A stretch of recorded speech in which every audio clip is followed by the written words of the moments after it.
Hello दोस्तों, मैं Aryan Shukla, business advisor and founder online business workshop. मित्रों, हम बात करना चाहेंगे कि बिजनेस किस पर चलता है। बिजनेस किस पर चलता है, अर्थात जब ये सवाल उठा कि बिजनेस चलता कैसे है, यह बिजनेस कामयाब कैसे होता है, यह बिजनेस में कामयाबी कैसे मिलती है, यह बिजनेस किस पर चलता है, तो जब इस पर अध्ययन शुरू हुआ तो कुछ बातें सामने निकल करके आईं। उन बातों को हम यहाँ पर आपके साथ में शेयर करना चाहेंगे। पहली बात तो बिजनेस के 3 पार्ट होते हैं। नंबर 1 प्रोडक्ट या सर्विस, नंबर 2 फर्म, दुकान, कंपनी या कॉमर्शियल एक्टिविटी, और नंबर 3 आप खुद। आप खुद प्रवर्तक कह लीजिएगा, या बिजनेसमैन कह लीजिएगा, या एंटरप्रेन्योर कह लीजिएगा।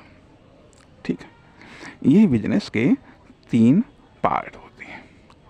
अब स्टार्टिंग में बिजनेस कैसे चलता है, यह किस पर चलता है। स्टार्टिंग में प्रोडक्ट और सर्विस चलते हैं। भाई, यदि आप प्रोडक्ट आप प्रोवाइड करवा रहे हैं तो प्रोडक्ट, या सर्विस आप प्रोवाइड करवा पा रहे हैं तो सर्विस।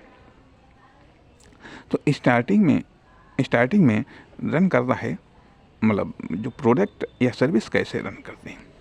प्रोडक्ट या सर्विस स्टार्टिंग में डिस्काउंट या ऑफर के साथ में रन करते हैं। मूवमेंट होता है प्रोडक्ट या सर्विस में, मूवमेंट होता है डिस्काउंट या ऑफर या कस्टमर को प्राप्त होने वाले बेनिफिट,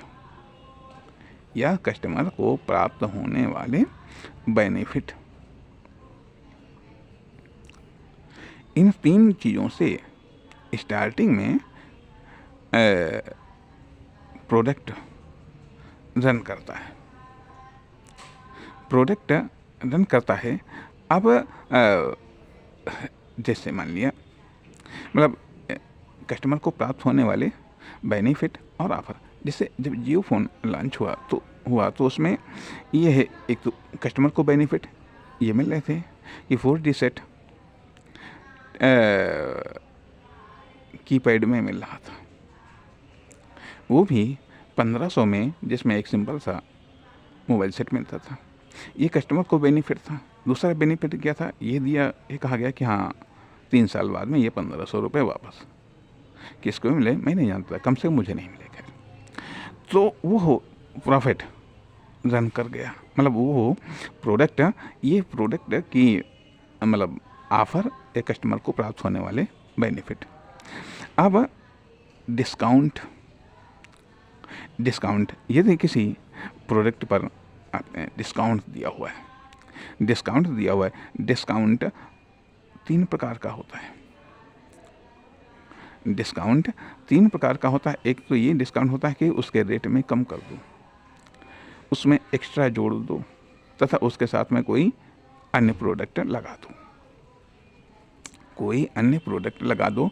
तो यह डिस्काउंट, स्टार्टिंग में प्रोडक्ट डिस्काउंट के आधार पर।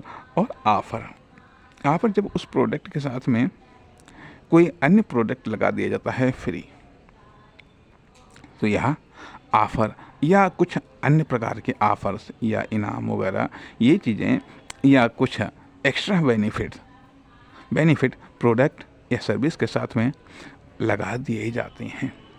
तो प्रोडक्ट या सर्विस कस्टमर को प्राप्त होने वाले बेनिफिट या ऑफर, डिस्काउंट, अर्थात क्या आप बेनिफिट दे सकते हैं, कितने बेनिफिट दे सकते हैं कस्टमर को अपने प्रोडक्ट या सर्विस के यूज़ करने के बदले, तथा कितना आप डिस्काउंट दे सकते हैं।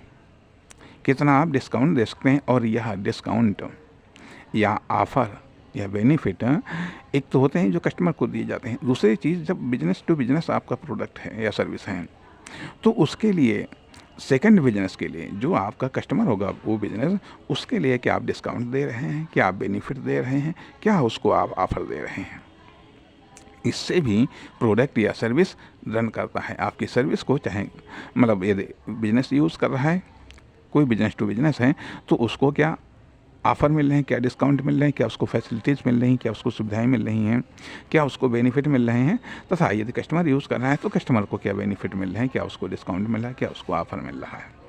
ऑफ़र मिल रहा है पैसा प्रोडक्ट के साथ में आप क्या दे सकती हैं, आदि इत्यादि। इस प्रकार से स्टार्टिंग में प्रोडक्ट या सर्विस में मूवमेंट होता है या मूवमेंट करती है, एक चीज़। दूसरी चीज़, बिजनेस का दूसरा पार्ट बताया गया कि कॉमर्शियल एक्टिविटी या फिर आपकी फर्म, दुकान, कंपनी ये बिजनेस मॉडल है। अर्थात ऐसे भी होता है कि हाँ, अब जिनके पास में फर्म, दुकान, कंपनी नहीं होती हैं, वो सेम कॉमर्शियल एक्टिविटी करती हैं, ठीक है। तो कॉमर्शियल एक्टिविटी या फर्म, दुकान, कंपनी, ये लोकेशन, सिचुएशन, कंडीशंस, 3 चीज़ों के आधार पर स्टार्टिंग में इसमें मूवमेंट होता है। Situation, conditions, positions. अर्थात आपकी फर्म, दुकान, कंपनी कहाँ पर है, किस स्थिति में है, कंडीशन कैसी है, कहाँ पर है, किस स्थिति में है और कैसी है। 3 चीज़ें मायने रखती हैं। आपकी कॉमर्शियल एक्टिविटी कैसी है, किस स्थिति में है और किस पोजीशंस में है। आपकी कंपनी या आपकी दुकान यह कहाँ पर है, अर्थात इसकी लोकेशन कहाँ पर है। जितना मार्केट के अंदर होगी, अर्थात जितना मार्केट में होगी, अर्थात कस्टमर की आसानी से पहुंच वाले एरिया में होगी, या जहां पर कस्टमर आसानी से पहुंच सकते हैं, या जहां पर पर्याप्त मात्रा में कस्टमर आते हैं, ऐसी जगह पर है, तो स्वाभाविक बात है कि आपकी फर्म, दुकान, कंपनी या आपकी कॉमर्शियल एक्टिविटी में मूवमेंट होगा और तेज़ मूवमेंट होगा। तथा कंडीशन, कैसी कंडीशन है, यदि बेहतर कंडीशन है, अट्रैक्टिव कंडीशन है, इफेक्टिव कंडीशन है, तो वह रन करेगी। अर्थात अट्रैक्टिव और अफेक्टिव कंडीशन होनी चाहिए, सिचुएशन होनी चाहिए। तथा परिस्थितियाँ सपोर्टिंग परिस्थितियाँ हैं या फिर एंटी परिस्थितियाँ हैं। परिस्थितियाँ कार से भी कि मान लियो जो मौसम का साथ है या सीजन का साथ है, कुछ ऐसी चीज़ें हैं जिनका सीजन, मौसम या हालात और कंडीशंस का विशेष प्रभाव पड़ता है। यदि वो चीज़ें सूट कर रही हैं तो आपकी फर्म, दुकान, कंपनी या प्रोडक्ट या सर्विस रन करेगी। मुख्य रूप से कि आपकी फर्म, दुकान, कंपनी या कमर्शियल एक्टिविटी कहाँ है, किस स्थिति में है, किस पोजीशन में है, अट्रैक्टिव है, इफेक्टिव है, स्थान मायने रखता है और उसकी दशा और स्थिति मायने रखती है। इस आधार पर आपकी कमर्शियल एक्टिविटी या आपकी फर्म, दुकान, कंपनी ये रन करती है या इसमें मूवमेंट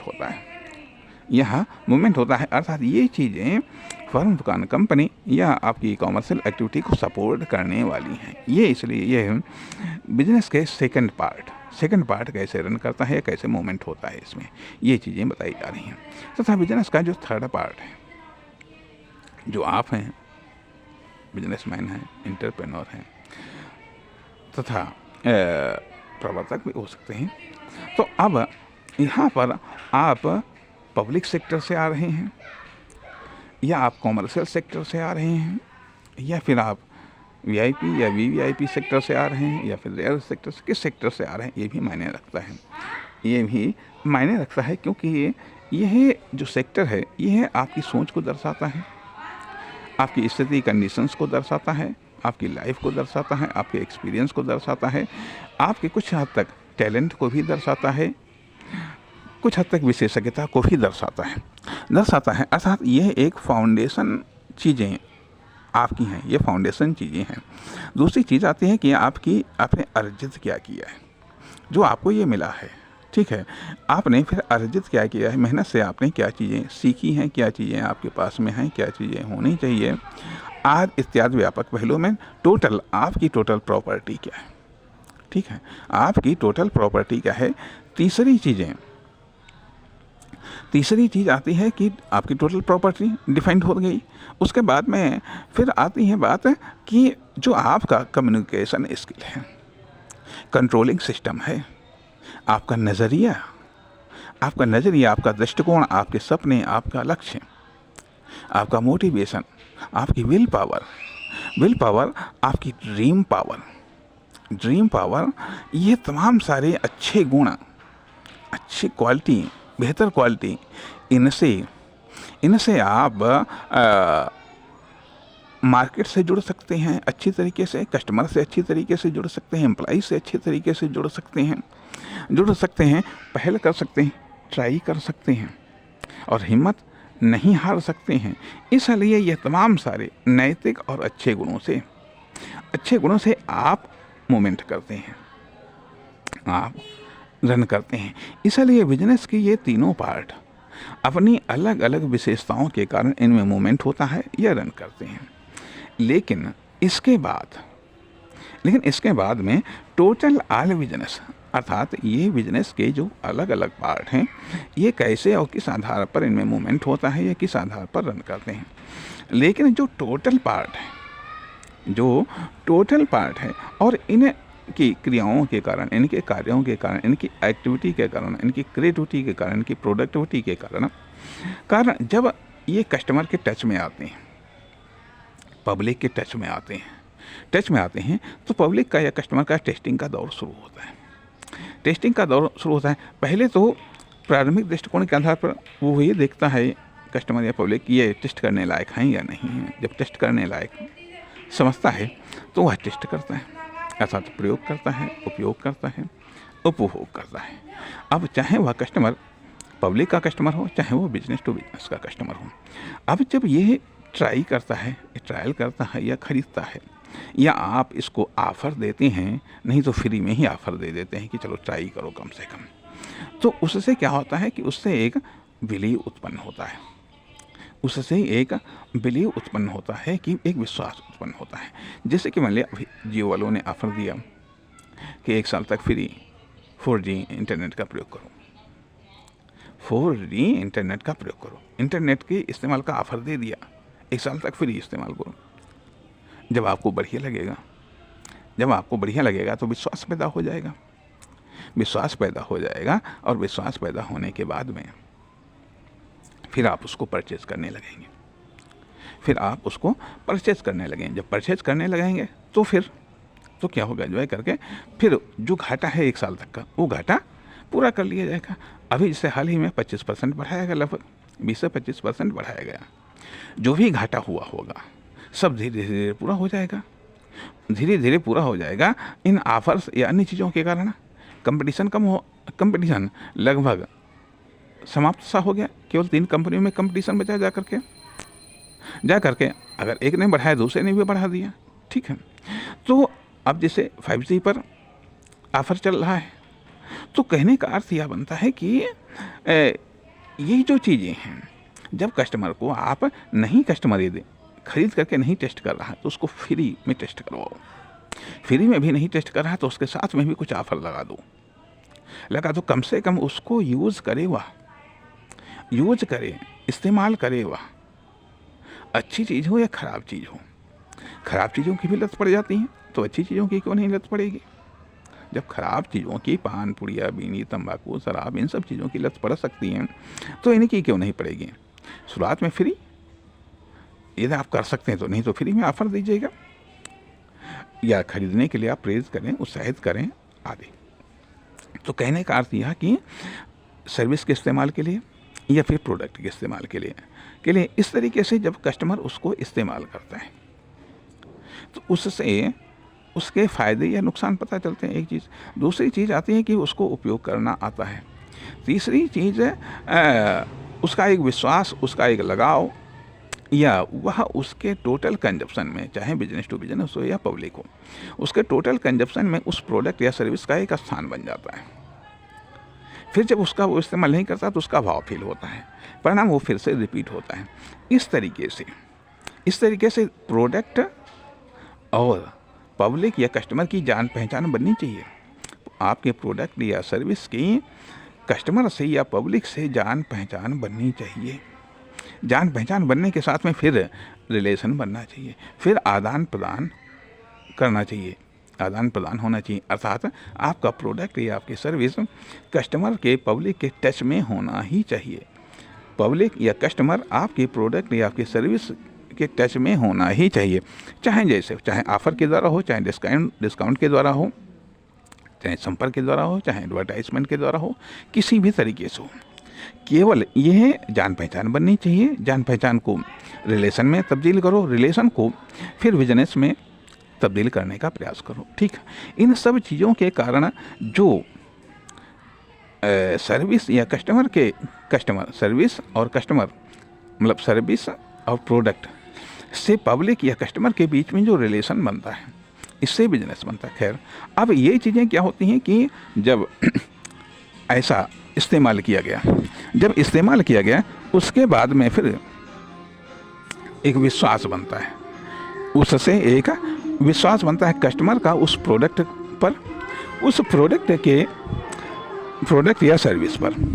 अब कस्टमर तीनों चीज़ों का इस्तेमाल कर रहा है, आपकी प्रोडक्ट या आपकी सर्विस को भी इस्तेमाल कर रहा है, आपकी फर्म, दुकान, कंपनी या आपकी कमर्शियल एक्टिविटी को भी इस्तेमाल कर रहा है, या फिर वहाँ आपको भी इस्तेमाल कर रहा है। कुछ को डायरेक्ट में इस्तेमाल कर रहा है, कुछ को इनडायरेक्ट में इस्तेमाल कर रहा है। तीनों चीज़ें प्रोडक्ट या सर्विस के माध्यम से एक साथ रन हो रही हैं, तीनों में एक साथ मूवमेंट हो रहा है। तो जब कस्टमर का यदि आपका प्रोडक्ट या आपकी सर्विस पर विश्वास यदि बनता है तो इसका अर्थ यह कि उसका किसी हद तक उसके द्वारा आपकी फर्म, दुकान, कंपनी या आपकी कॉमर्शियल एक्टिविटी या फिर आप पर भी विश्वास बनता है। इससे क्या होता है, इससे धीरे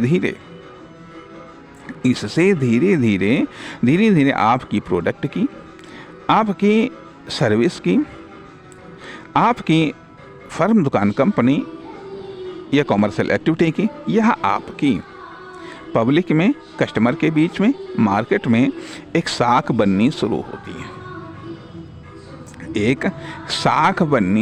ध्यान दीजिएगा, अब इम्पोर्टेंट बात कहने जा रहा हूँ कि इससे साख बननी शुरू होती है आपकी प्रोडक्ट की, मतलब आपके प्रोडक्ट की, आपकी सर्विस की, आपकी कमर्शियल एक्टिविटी की, आपकी फर्म, दुकान, कंपनी की, और खुद आपकी एक साख बनती है। जैसे जैसे वो इस्तेमाल करता है, जैसे जैसे उसका विश्वास बढ़ता है और जैसे जैसे वो सेटिस्फाइड होता है, जैसे जैसे वो हैप्पीनेस फील करता है, जैसे जैसे उसको प्रॉब्लम का सामना नहीं करना पड़ता है, जैसे जैसे वो बेटर फील करता है, जैसे जैसे उसको किसी भी प्रकार की दिक्कतें नहीं होती हैं, किसी भी प्रकार की असुविधा नहीं होती है, तो उसका इस्तेमाल बढ़ता जाता है, अर्थात वो रिपीट होता चला जाता है।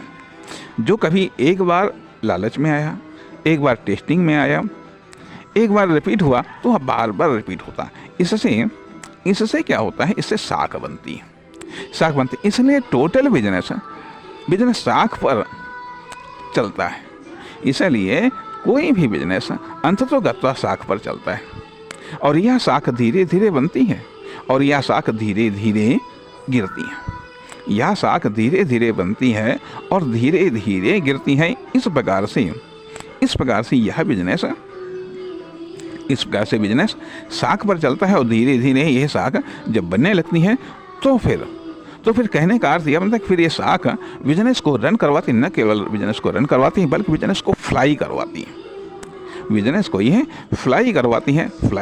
कहने का अर्थ यह बनता है कि यही कारण देखा गया है कि कभी कभी ऐसा होता है कि आप सब देखते हैं कि एक दुकान या एक कंपनी के कस्टमर खूब आ रहे हैं, दूसरा सेम वही चीज़ बेच रहा है, सेम वही चीज़ मैन्युफैक्चरिंग कर रहा है, सेम वही सप्लाई कर रहा है, लेकिन इसके बावजूद भी उसमें न कस्टमर आ रहे हैं न उसकी सेल्स हो रही। कारण कि पहले वाले की साख बनी हुई है, और साख समय के साथ यदि आप उस पर बेहतर इन्वेस्टमेंट कर रहे हैं, साख बनाने पर फोकस कर रहे हैं, तो आप दिन पर दिन मजबूत होती चली जाती है। फिर इस साख को तोड़ना आसान काम नहीं होता है। अपने आप कहीं पर टूट जाए तो बात अलग, लेकिन फिर भी कुछ न कुछ तो रहती है। अब यहाँ पर आपने ये समझा कि बिजनेस रन करता है या मूवमेंट करता है साख के आधार पर। ठीक है, दूसरी चीज़ आती है कि बात हम करना चाहेंगे, बिजनेस और किस आधार पर रन करता है? सेटिंग के आधार पर। हम ये इस आधार पर कह रहे हैं कि अब एक दुकान की मैं सेटिंग मैं आपको बता रहा हूँ कि वो सेटिंग के आधार पर कैसे वो कामयाब हुआ और कैसे वो फेल हो गया। एक जिला मुख्यालय पर बढ़िया मुख्य चौराहे पर एक बहुत बड़ा होटल चलता था, रेस्टोरेंट था उस इलाके में, किले जगह 10-5 किलोमीटर के दायरे में, जिला में। निश्चित तौर पर वो एक बेहतरीन दुकान थी, मीठा की भी थी रेस्टोरेंट में, ठीक। उसके बाद में उसी से 2-4 दुकानें छोड़ करके एक नई मीठा की दुकान खोली जा करके, ठीक है। सपोर्ट उसके पास में भी था, जगह भी उससे कम नहीं थी। परिणाम वो भी उठान में खुला, और जो उसको सपोर्ट मिली, कुछ अन्य सपोर्ट नहीं थी, जिसके आधार पर वो उठा, वो दुकान भी उठ गई। और ऐसा लगने लगा कि यह नई दुकान पहले वाले को टक्कर दे देगी। कुछ समय तक, साल खान तक बढ़िया चला, रेस्टोरेंट भी उसका चलने लगा। लेकिन फिर हुआ क्या कि कुछ घरेलू परिस्थितियों के कारण, किसी कारण से उस दुकान में डिवाइडेशन हो गया। इतना उसमें जगह थी, पहले दुकान भी थी, उसमें खाने पीने नाश्ते की सब पूरी व्यवस्था थी। लेकिन फिर बाद में क्या हुआ, उस दुकान में डिवाइडेशन हो गया। तो जब उस दुकान में डिवाइडेशन हो गया, अर्थात आधे में दूसरी दुकान खुल गई जाकर के, दूसरा सामान बिकने लगा। आधे में वो रहेगी, आधे में रह गई, उसकी शो बिगड़ गई, उसकी सेटिंग बिगड़ गई। अब ना उस तरीके से वो हलवाई को सेट कर पा रहा था, ना वो जो बनाने वाले आइटम थे उनको भी उस तरीके से नहीं बना पा रहा था जा करके, और बैठने के लिए कस्टमर को भी वहाँ पर असुविधा होने लगी। जो उसका अट्रैक्शन था वो समाप्त हो गया। परिणाम कि वहाँ पर फ्लॉप होने लगी। अंततः फिर परिणाम क्या हुआ, एक चीज़ आती है, वहीं दूसरी चीज़, वहीं घर की और आगे थोड़ा चौराहे करीबन दुकान थी, दूसरी दुकान थी, ठीक है। वहाँ एक परचून की दुकान थी, बढ़िया चलती थी, फर्स्ट क्लास चलती थी। अब आपस में जो भी सेटिंग हुई अब उन्होंने क्या किया जा करके, भाई कहा ऐसा, हम उस बड़ी दुकान में शिफ्ट करेंगे अपने आप को। उन्होंने खुद को बड़ी दुकान में शिफ्ट कर दिया, उस दुकान को और इधर चौराहे के पास में ले आया। परिणाम हुआ क्या कि, लेकिन स्थान बदलने के बाद भी अब उसकी सेटिंग बिगड़ चुकी थी। अब वहाँ पर भी उसे कस्टमर के लाले पड़े। तो कहने का अर्थ है, अगर सेटिंग बिगड़ गई, सेटिंग सही हुई, तो आप शुरुआत में उठान पर आप आ सकते हैं, आपका बिजनेस उठ सकता है। ये सेटिंग सही बनी, शुरुआत से ही आप उठान पर उठ जाएंगे और रन करने लगेंगे, फ्लाई करने लगेंगे, ठीक है। एक एग्जाम्पल दिया। दूसरा एग्जाम्पल एक हम विद्यालय का देना चाहेंगे। जिला मुख्यालय की बात है, बिल्डिंग सब बातें थी, विद्यालय चल रहा था, कोई बात नहीं।